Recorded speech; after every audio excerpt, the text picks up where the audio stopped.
안녕하세요. 오늘은 한때 한국의 두바이로 불리며 주목받았던, 하지만 지금은 멈춰버린 도시로 남은 반달섬 이야기를 해보려고 합니다. 야심찬 계획 속에 생활형 숙박시설 수천 세대가 분양되며 새로운 도시의 꿈이 피어나던 이곳이지만 2022년 분양 이후 건설은 지연되고 투자자와 수요자들은 등을 돌렸습니다. 무슨 일이 있었던 걸까요? 그리고 이 도시는 과연 다시 살아날 수 있을까요? 지금부터 그 비극과 가능성을 함께 들여다보겠습니다.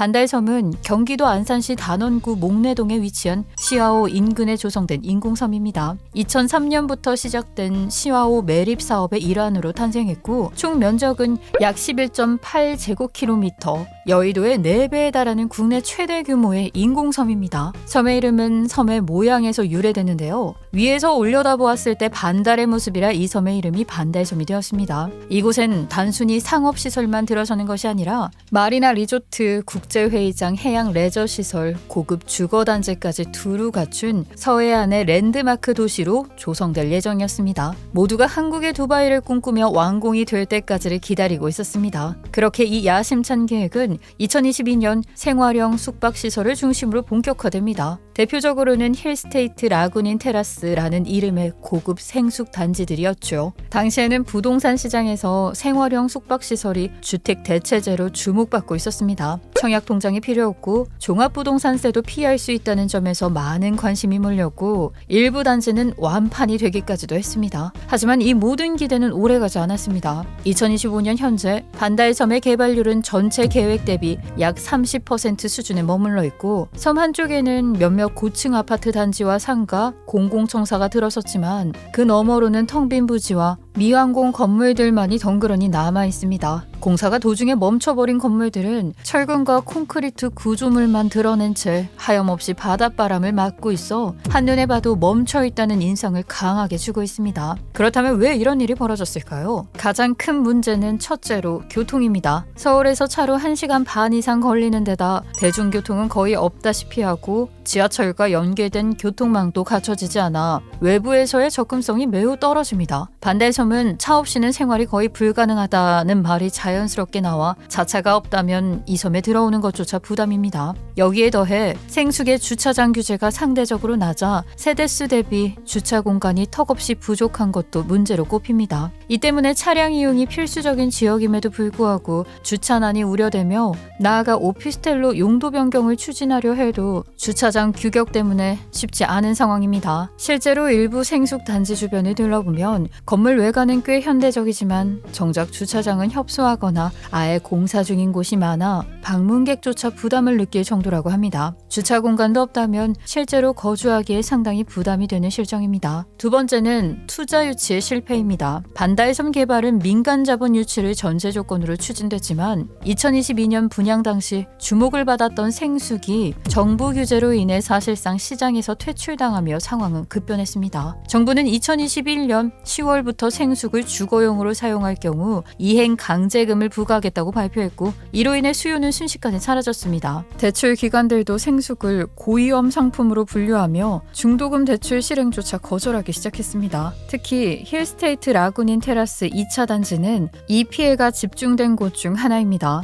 2024년 4월 분양 이후 연말까지 중도금 대출을 실행하기로 했지만 3년이 지난 지금까지도 대출은 이뤄지지 않았고 분양률 역시 기대에 크게 못 미쳐 계약금을 포기하고 떠나는 수분양자가 속출했습니다. 분양가는 시간이 지날수록 점점 떨어졌고 일부 호실은 분양가보다 1억 원 가까이 낮은 금액의 매물이 나오기도 했습니다. 마치 마이너스 프리미엄 상태로 전락한 셈입니다. 그러다 보니 실거주는 어렵고 수익도 기대할 수 없는 구조가 되어버렸습니다. 요즘처럼 부동산을 주거의 목적뿐만 아니라 투자의 목적으로 구매하는 시대에 이런 단점은 치명적으로 다가올 수 있습니다. 결국 최대 규모의 인공섬 개발 프로젝트였지만 그곳에 들어오려는 사람은 없으니 결국 남는 건 어마어마한 부채뿐이고 생숙 폭탄은 분양자뿐 아니라 시행사와 시공사까지 위협하는 상황이 됐습니다. 시행사 사업보고서에 따르면 총 1조 5천억 원의 규모의 사업비를 중도금 대출과 분양 수입으로 메워야 했는데 대출이 막히고 분양마저 저조해지면서 사업 자체가 흔들린 것입니다. 건물을 다 지어도 공사비를 못 받을 수 있다는 우려가 시공사 사이에서도 커지고 있습니다. 이런 상황이다 보니 시행사에서는 어떻게든 이 생수폭탄이 터지는 것을 막기 위해 계약금 인하, 중도금 무이자 혜택 등 분양 조건을 낮추며 분양자들의 관심을 다시 끌어보려 하지만 이미 한 번 떠나버린 분양자들의 신뢰를 되돌리긴 쉽지 않아 보입니다. 세 번째는 환경적인 문제입니다. 반달섬은 원래 갯벌과 염습지가 있었던 지역입니다. 매립 과정에서 생태계가 훼손됐다는 지적이 계속됐고 특히 조류 서식지 파괴, 수질 악화 등은 지금도 환경단체들 사이에서 논란이 되고 있습니다. 더불어 섬 내부에 조성된 공원이나 산책로 등도 관리 부족과 인적이 없다 보니 사실상 방치된 공간이 되어가고 있습니다. 잔디밭이나 산책 코스가 있긴 하지만 제대로 된 유지보수나 점검이 이루어지지 않아 미관상으로도 좋지 않고 안전 문제도 제기되는 상황입니다. 이미 일부 주민들 사이에서는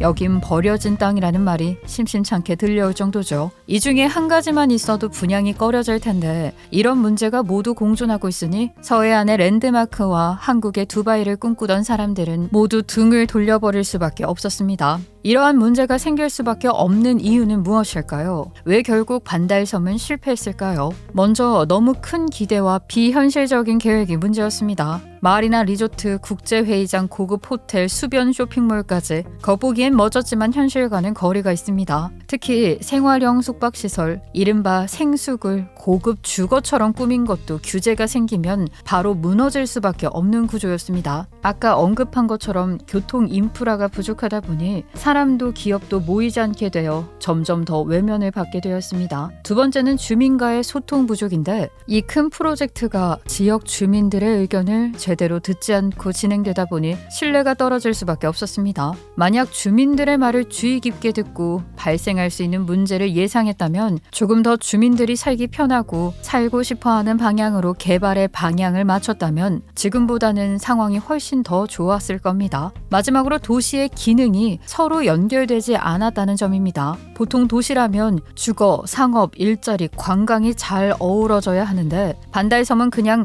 아파트는 아파트, 상가는 상가 따로따로 지어놓은 느낌입니다. 각 지구를 분리해서 건설이 되어 주거지에서 상업지까지의 이동이 멀어지면서 실질적인 생활동선이 불편해졌습니다. 또한 밤에는 상업지역이 텅 비거나 낮에는 주거지역이 너무 조용해지는 등의 죽은 공간이 생겼습니다. 우리가 관광지에 가서 호텔에서 잠을 자고 기념품 샵에서 쇼핑을 하고 근처 유명 식당에서 밥을 먹는 것처럼 각 시설들이 적절히 섞여 있어야 시너지가 나는데 구역이 갈라지다 보면 사람의 흐름과 경제활동이 분산 단절될 가능성도 있습니다. 실제로 직접 둘러본 결과 편의점이나 식당 등 기본적인 편의시설도 매우 적었습니다. 상당히 많은 수의 공장들이 있었는데 공장에서 일하는 근로자들이 씻고 먹고 자고 술 한잔 할 수 있는 공간이 공장 근처에 턱없이 부족해 보였습니다. 근처에 대형마트나 병원, 문화시설 같은 게 거의 없고 밤만 되면 거리는 어두워 외출하기도 꺼려진다는 이야기까지 나왔습니다. 사람도 없고 불도 없고 마치 도시 속 유령섬 같다는 표현이 과장처럼 들리지 않을 정도입니다. 또한 추가적으로 관광 자원 자체가 전혀 없는 건 아니지만 말이나 항구, 인공해변, 호수공원 등이 거의 홍보가 되지 않아 방문객이 드문 편이었고 그나마 한두 번 놀러온 사람들도 볼 것도 없고 갈 곳도 없다면서 재방문을 꺼리는 분위기입니다. 결국 이 모든 문제들이 얽히고 설켜 반달섬은 멈춘 도시라는 오명을 안게 되었지만 아직 늦은 건 아닙니다. 반달섬은 여전히 가능성 많은 공간임은 틀림없습니다. 그 공간을 더욱 가치 있게 사용을 하면